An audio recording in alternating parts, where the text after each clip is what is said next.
ఈరోజు కార్యక్రమం reverse mortgage.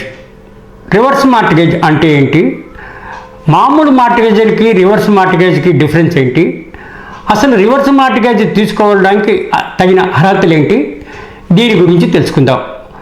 అసలు మార్టిగేజ్ అంటే ఏంటి, తమకున్న ఆస్తిని జీవితంలో ఏదైనా ఒక పర్పస్ కోసం బ్యాంకు ద్వారానో లేకపోతే ఫైనాన్షియల్ ఇన్స్టిట్యూషనో లేకపోతే ప్రైవేటు మారోడి అతని దగ్గర లేకపోతే ఒక ఇండివిజువల్ దగ్గర రిజిస్టర్ చేసి అప్పుగా తీసుకుంటారు. ఈ అప్పును పలానాగా ఇన్ని రోజులుగా తిరిగి రీపే చేయడం ఇంట్రెస్ట్తో పాటు ఉంటుంది. దాన్ని మార్టిగేజ్ అంటారు. మరి రివర్స్ మార్టిగేజ్ ఏంటి? రివర్స్ మార్టిగేజ్ అంటే ఇది రివర్స్గా ఉంది కదా, ఏం లేదు. రివర్స్ మార్టిగేజ్ అంటే ఒక 60 అంతకంటే ఎక్కువ సంవత్సరాలు దాటిన సీనియర్ సిటిజన్స్ తమ ఆస్తి అమ్ముకోకుండా తమ ఆస్తిని ఎంజాయ్ చేస్తూ బ్యాంకులో తాకట్టు పెడితే దాన్నే రివర్స్ మార్టిగేజ్ అంటారు. ఈ రివర్స్ మార్టిగేజ్ వల్ల సీనియర్ సిటిజన్కి వచ్చేది ఏంటి, పెన్షన్ మాదిరి వస్తుంది. అసలు దీనికి అర్హతలు ఏంటి, అర్హతలు అంటే ఏంటి? ఈ రివర్స్ మార్టిగేజ్ తీసుకోవడానికి ఏ అర్హతలు ఉండాలి? నెంబర్ 1, సీనియర్ సిటిజన్ 60 అంతకంటే ఎక్కువ సంవత్సరాలు వయసు కలిగిన వాడు ఉండాలి.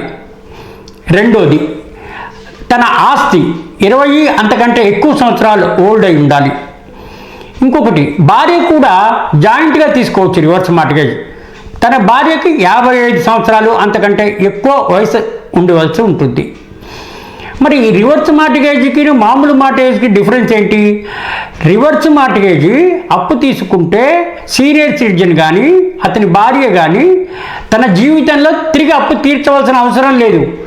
వేరే అదర్ మార్టిగేజ్లు ఎట్లా, తను అప్పు తీసుకుంటే తన జీవితంలోనే అప్పు తీర్చి ఆ ఇల్లుని విడిపించుకోవాల్సి వస్తుంది. ఒకవేళ అప్పు తీర్చలేకపోతే ఎవరైతే మీకు ఈ మార్టిగేజ్ ద్వారా అప్పులు ఇచ్చారో అతను కోర్టుకు వెళ్ళి మార్టిగేజ్ సూట్ వేసి మీ డబ్బులు రికవరీ చేసుకుని ఇల్లు అమ్మి దాంతో సరి చేయించుకుంటాడు. కానీ ఈ రివర్స్ మార్టిగేజ్ ఆ విధంగా ఉండదు. రివర్స్ మార్టిగేజ్ ఏ విధంగా ఉంటుందంటే తన జీవితంలో ఎప్పుడూ కూడా ₹1 కూడా రీపే చేసే అవసరం లేదు. మరి ఎలా రీపే చేస్తారండి? మరి బ్యాంకుకి ఎట్లా ఇదవుతుంది? ఈ రివర్స్ మార్టిగేజ్ అప్పు తీసుకున్న సీనియర్ సిటిజను తన తదనంతరము లీగల్ ఎయిడ్స్ ఈ అప్పు తీర్చవలసి ఉంటుంది. ఆ లీగల్ ఎయిడ్స్ అప్పు తీర్చకపోతే బ్యాంకు వాళ్ళు లీగల్ ఎయిడ్స్ని పిలిచి, అయ్యా మీ నాన్నగారో మీ తాతగారో మీ మేనమావనో మీకు సంబంధించిన వ్యక్తో స్థిరాస్తిని రివర్స్ మార్టిగేజ్గా మాకు తాకట్టు పెట్టారు, ఇప్పుడు ఇంత అయింది, ఆయన చనిపోయారు, ఆయన భార్య కూడా చనిపోయారు, మీకు మరి ఇంత అప్పు తీర్చవలసి వస్తుంది, మీరు అప్పు తీర్చడానికి రెడీగా ఉంటే మీకు ఆ అప్పు మీరు తీరిస్తే ఈ ప్రాపర్టీ యొక్క టైటిల్ డీడ్స్ మీకు తిరిగి ఇవ్వబడతాయి. ఒకవేళ మీరు తీర్చలేని కెపాసిటీ లేదు, లేకపోతే మాకు ఇంట్రెస్ట్ లేదు, మీరు అమ్మేసుకోండి అని లీగల్ ఎయిడ్స్ అంటే ఈ ప్రాపర్టీని అమ్మేసి తన అప్పు ఎంత ఉందో అంత తీర్చుకుని ఏదైనా డబ్బు మిగిలితే లీగల్ ఎయిడ్స్కి ఇస్తారు. ఇక్కడ చక్కటి ఒక ఉదాహరణగా చెప్పుకోవాల్సిన విషయం ఉంది ఒకటి. ఒకవేళ సీనియర్ సిటిజన్ తీసుకున్న అప్పు ఎక్కువైపోయి ఆస్తి తక్కువ ఉంటే, ఆస్తి అమ్మిన తర్వాత కూడా ఇంకా అప్పు మిగిలితే బ్యాంకు వాళ్ళు ఆ డబ్బుని వదిలేసుకుంటారు. ఒకవేళ ఆస్తి ఎక్కువయ్యి డబ్బులు కూడా ఎక్కువైతే ఆస్తిలో ఉన్న ఈ అప్పును తీర్చేసుకుని మిగిలిన డబ్బును లీగల్ ఎయిడ్స్కి ఇస్తారు. అది అన్నమాట. ఇది 2007లో ఆనాటి కాంగ్రెస్ ప్రభుత్వం ఇది ఒక సంస్కరణ పద్ధతిలో సీనియర్ సిటిజన్కి ఒక వరంగా దీనికి చేకూర్చడం జరిగింది. మరి ఈ అప్పు తీర్చుకున్న వాళ్ళు రివర్స్ మార్టిగేజ్ తీసుకున్న ఈ సీనియర్ సిటిజన్స్ ఆ ఇంట్లోనే తమ జీవితాంతం ఉండొచ్చు. ఈ విధంగా సీనియర్ సిటిజన్ తదనంతరం తన భార్య కూడా అదే ఇంట్లో ఎంజాయ్ చేస్తూ ఉండొచ్చు. అంటే ఏదైనా సరే మీరు పెన్షన్ మాదిరి మీరు ఎంజాయ్ చేయొచ్చు, తర్వాత అదే ఇంట్లో ఉండొచ్చు, మీరు ఇల్లు ఖాళీ చేసే అవసరం లేదు, మీ జీవితంలో తిరిగి రీపే చేసే అవసరం లేదు, మీ తదనంతరము మీ లీగల్ ఎయిడ్స్ తీర్చవలసి ఉంటుంది. మరి ఈ రివర్స్ మార్టిగేజ్ తీసుకోవాల్సిన అర్హతలు ఏంటండి? ఒకటి 60 ఏళ్ళు దాటి ఉండాలి, భార్యకి అయితే 55 దాటి ఉండాలి, ప్రాపర్టీ 20 అంతకంటే ఎక్కువ సంవత్సరాలు ఓల్డ్ అయి ఉండాలి. ఇది ప్రాతిపదిక, ఇది ఫస్ట్ ప్రిలిమినరీగా ఇది ఒక అర్హత అన్నమాట. మరి మన ఇండియాలో ఈ రివర్స్ మార్టిగేజ్ గురించి ఎందుకు పాపులర్ కావట్లేదు, ఎందుకు ఎవరికి తెలియట్లేదు, బ్యాంకులు ఎందుకు ముందుకు రావట్లేదు అంటే ఇక్కడ చిన్న చెప్పుకోదగ్గ విషయం ఏంటంటే, ఈ సీనియర్ సిటిజన్స్ ప్రాపర్టీ మీద మమకారం పెంచుకుని తమ లీగల్ ఎయిడ్స్కి అప్పులు ఎందుకు కుదిర్చాలి, అప్పులు ఎందుకు మిగిల్చాలి అనే దేశంలో రివర్స్ మార్టిగేజ్ గురించి ఎందుకు పాపులారిటీ కాలేదు అంటే ఒకటే, ఈ సీనియర్ సిటిజన్స్ ప్రాపర్టీ మీద తన కష్టపడి కొనుక్కుని డెవలప్ చేసి అప్పు చేసి అన్నం తినకుండా ఇవన్నీ చేసుకుంటూ నిలకడగా ఉండే ఆదాయం కోసం ఇల్లు కట్టుకున్నాడు.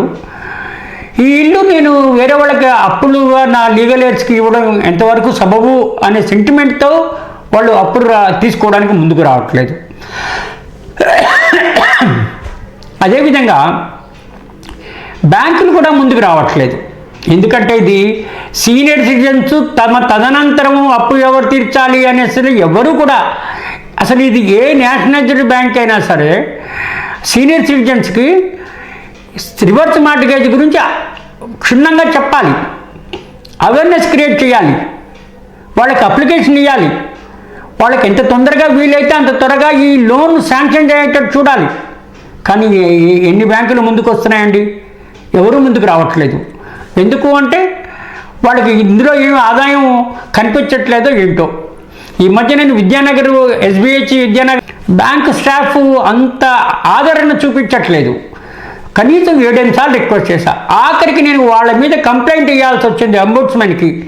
అయ్యా నాకు కావాల్సిన ఇన్ఫర్మేషన్ ఇవ్వట్లేదు, నెసరీ డాక్యుమెంట్స్ ఏమేమి కావాలో నాకు చెప్పట్లేదు, రివర్స్ మార్టిగేజ్ అసలు స్కీమ్ ఉందా లేదా అని అడిగితే ఇగో రేపురా ఎల్లుండ్రా వాళ్ళని అడుగు వీళ్ళని అడుగు ఆ బెంచ్ ఆఫీసర్ని కలు ఈ ఆఫీసర్ని కలు అని అన్ని తిప్పిస్తున్నారే కానీ ఎవరు కూడా ముందుకు రావట్లేదు. ఇది ఎందుకు అంటే ఇది పెద్ద లెబోరియస్గా ఒక పెద్ద స్కీమ్, ఇది దీనికి ఎవరు పని పెట్టుకోవాలి అనే నిరుత్సాహపరుస్తున్నారు. బ్రాంచ్కి నేను పర్సనల్గా వెళ్ళి అడిగితే, కాబట్టి ఇప్పటికైనా సరే బ్యాంకు వాళ్ళు ముందుకొచ్చి సీనియర్ సిటిజన్స్కి రివర్స్ మార్టిగేజ్ గురించి క్షుణ్ణంగా చెప్పి వాళ్ళకి ఏ విధంగా రివర్స్ మార్టిగేజ్ లోన్ తీయాలి, ఏ అప్లికేషన్ ఇవ్వాలి, స్కీమ్ ఎలా ఉంటుంది, రీపేమెంట్ ఎప్పుడు స్టార్ట్ అవుతుంది, ఎట్లా వాల్యూ చేయొచ్చు, మంత్లీ ఎంతవరకు ఇవ్వచ్చు, రేట్ ఆఫ్ ఇంట్రెస్ట్ ఎంత ఉంది, ఇవన్నీ క్షుణ్ణంగా చెప్తే సీనియర్ సిటిజన్స్ పిల్లల మీద బాధ్యత పడకుండా, పిల్లల మీద ఆధారపడకుండా, పెన్షన్ ఉన్నా లేకపోయినా సరే ఈ రివర్స్ మార్టిగేజ్ ద్వారా ఎంతో కొంత వస్తే వాళ్ళకి కూడా ఆనందంగా ఉంటుందని నా అభిప్రాయం.